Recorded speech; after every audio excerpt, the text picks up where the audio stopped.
Good morning, Fleece Force. It's Tricolour Tuesday, and I think the progress has really advanced in the last couple of weeks, massively so. But looking at yarns is actually the last thing that I'm addressing, shall we say. 5 years ago, I was in exactly the same place as the majority of general public. We want wool to stay. We want British production. We want a natural lifestyle best we can. But unfortunately, we've got a lot of mental barriers and actually lack of reach, lack of awareness. But don't forget, we've got a massive advancement now of social media. So there's no excuse now.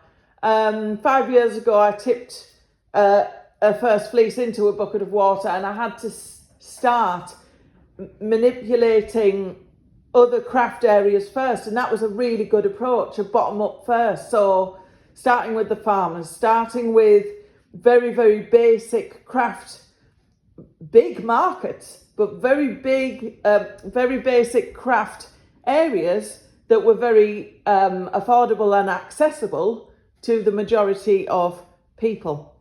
So I began with needle felting, did something different.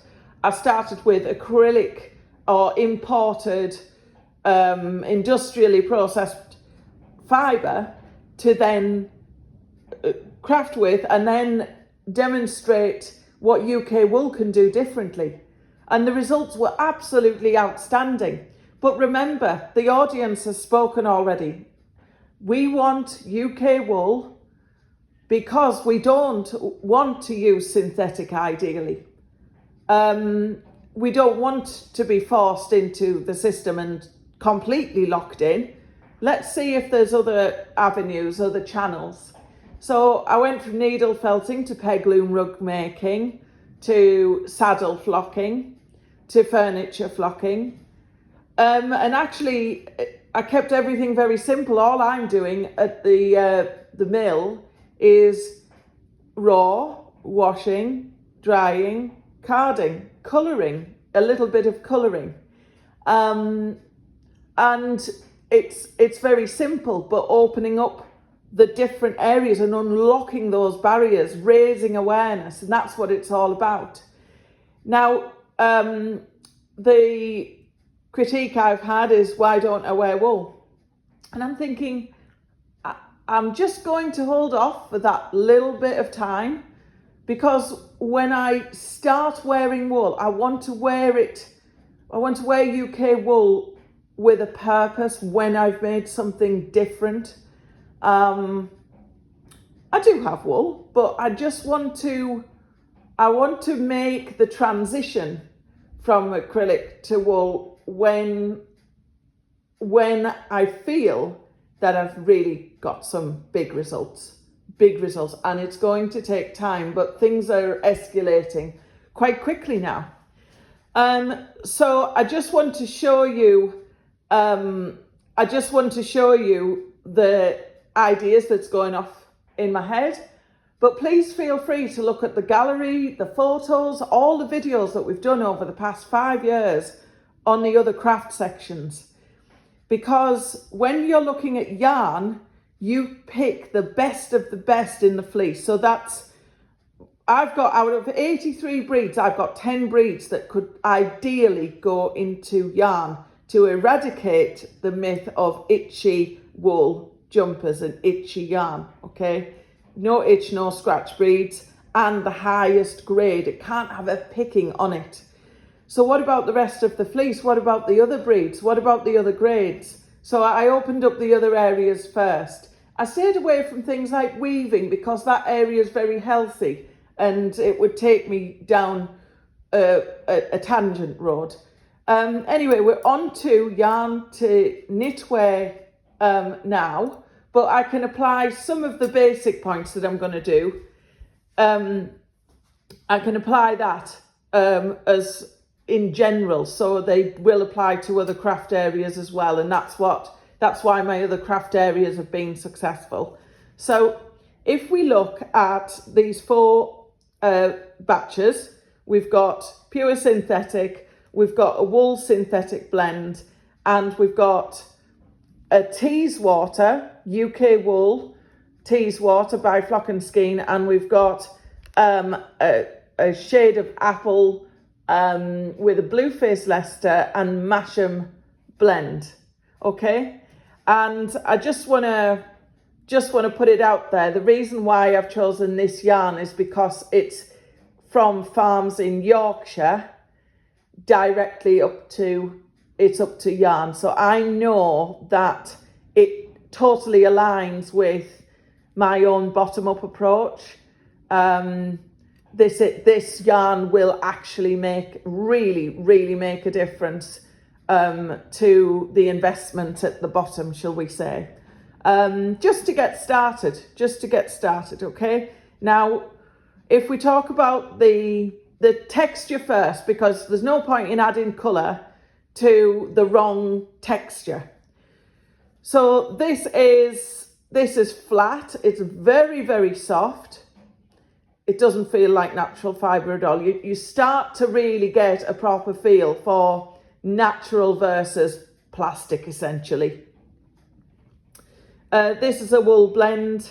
Again, not that much difference in the feel. This is just a bit more like waxy, I would say.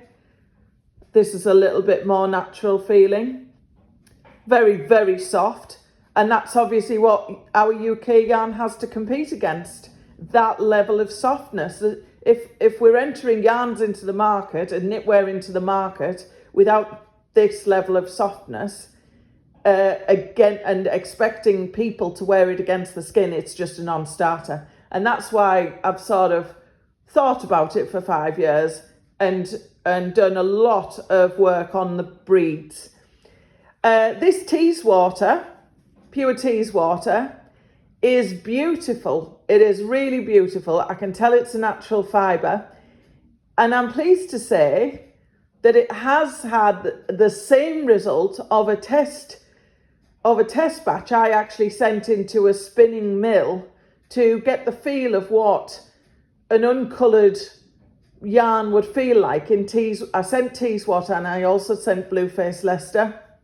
And this is a soft but not skin wearable on the neck. So that narrows it down even more. It would be a really nice sort of overgarment, but you need an even softer base layer. It is really nice though. And it would just make a brilliant sock yarn. You could definitely wear it on your feet and it wouldn't itch or scratch. Now go through to the softest grade, and I have always maintained that Masham, even though it's a cross breed, feels softer than Teeswater a lot of the time.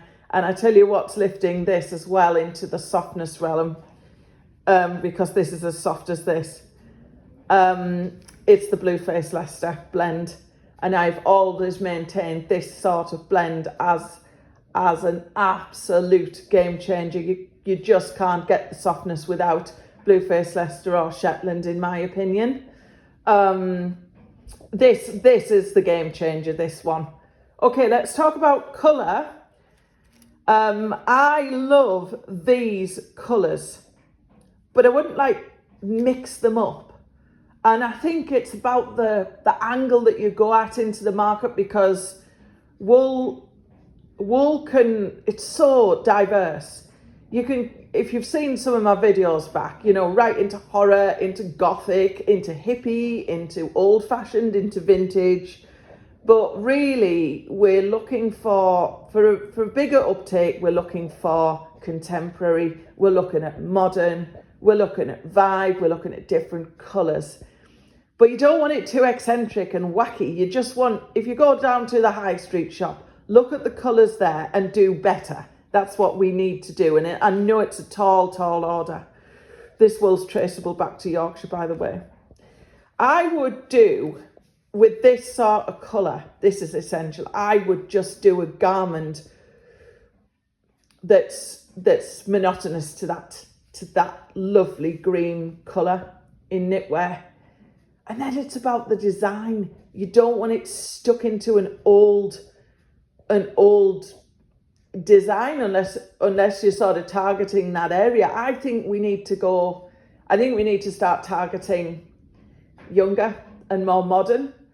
And don't forget, I'm not being rude at all, but people of all ages can wear fairly young gear.